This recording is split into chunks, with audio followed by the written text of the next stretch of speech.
Hi friends welcome to my channel Supriya homely kitchen. আজ আমি আপনাদের কাছে নিয়ে এসেছি মাটন কারি। তো এর জন্য আমি প্রেশারে মাটনটা সিদ্ধ করতে দিয়েছি গোলমরিচ আর নুন দিয়ে। আর এখানে দেখুন কড়াই বসিয়ে দিয়েছি, তারপর মশলাটা করে নিই, ভেজে নিই। তো এখানে তেল দিয়ে দিলাম, দেখুন তেল দিয়ে দিলাম, তার সাথে 1 চামচের মতো ঘি দিয়ে দিলাম, ঘি দিয়ে দিলাম। ঘি আর তেলটা গরম হোক, ফিরছি। তো ঘিয়ের সাথে আমি একটু গোটা গরম মশলাগুলো দিয়ে দেবো। দেখুন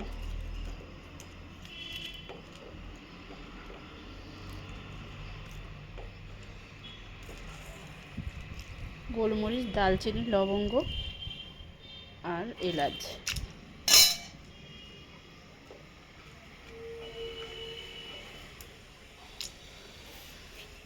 একটা তেজপাতা দিয়ে দিলাম। এটা গরম হোক, গরম করে ফিরছি। সুন্দর একটা গন্ধ বেরিয়েছে বন্ধুরা, ঘিয়ের গরম মশলাটা সুন্দর মিক্সার গন্ধ বেরিয়েছে। এবার আমি পেঁয়াজটা দিয়ে দিলাম। 1 কিলোর একটু বেশি মাংস আছে, তো তার জন্য আমি 1/2 কিলোর মতো পেঁয়াজ দিয়ে দিলাম।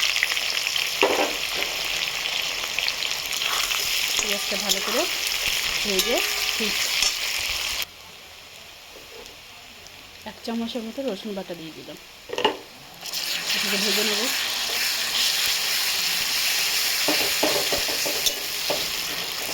এটাকে ভেজে নিয়ে ফিরছি। তো এখানে আমি রসুন বাটাটা দেওয়া হয়ে গেছে, টমেটো আর কাঁচা লঙ্কা দিয়ে দিলাম, 4টে টমেটো আর 10-12 পিস কাঁচা লঙ্কা দিয়ে দিলাম। নাড়াচাড়া করে ফিরছি। আদা বাটা দিয়ে দিলাম, 2 চামচের মতো আদা বাটা দিয়ে দিলাম। এটা ভালো কষিয়ে নিয়ে ফিরছি বন্ধুরা।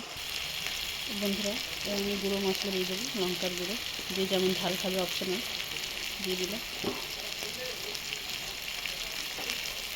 তার সাথে নুন দিয়ে দিলাম।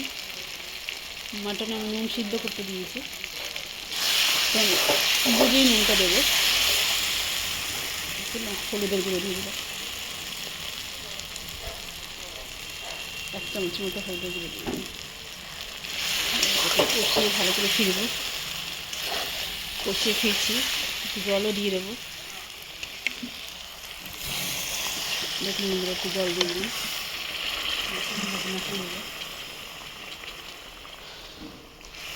কষিয়ে ফিরছি। তো দেখুন বন্ধুরা আমার মশলাটা পুরো কষা রেডি। দেখুন তেল ছেড়ে দিয়েছে মশলা থেকে, এই দেখুন তেলটা ছেড়ে দিয়েছে। এবারে আমি প্রেশারটা শুশু করছিল বন্ধ করে দিয়েছি, আর প্রেশারের লকটা খুলে দিয়েছি। তো প্রেশারটা খুলতে আমি তৎক্ষণ আরেকটু কষিয়ে নেবো মশলাটাকে। তো এর মধ্যে আমি আরেকটু চিনি দিয়ে দেবো স্বাদ মতো।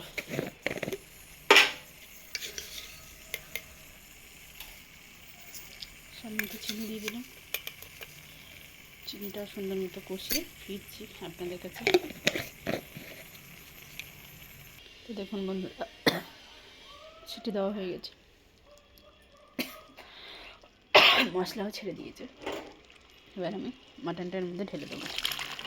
অনেকক্ষণ ধরে কষাতে পারতাম, তো এখন কষা বাড়িয়ে নিই, ঢেলে দেবো। নেড়ে ফিরছি, নাড়াচাড়া করে আসছে। তো দেখুন বন্ধুরা এবার আমি ঢাকাটা খুলি। এই দেখেন সুন্দরভাবে তেল বেরিয়েছে, কিন্তু মাটনটা সিদ্ধ হয়নি জানেন।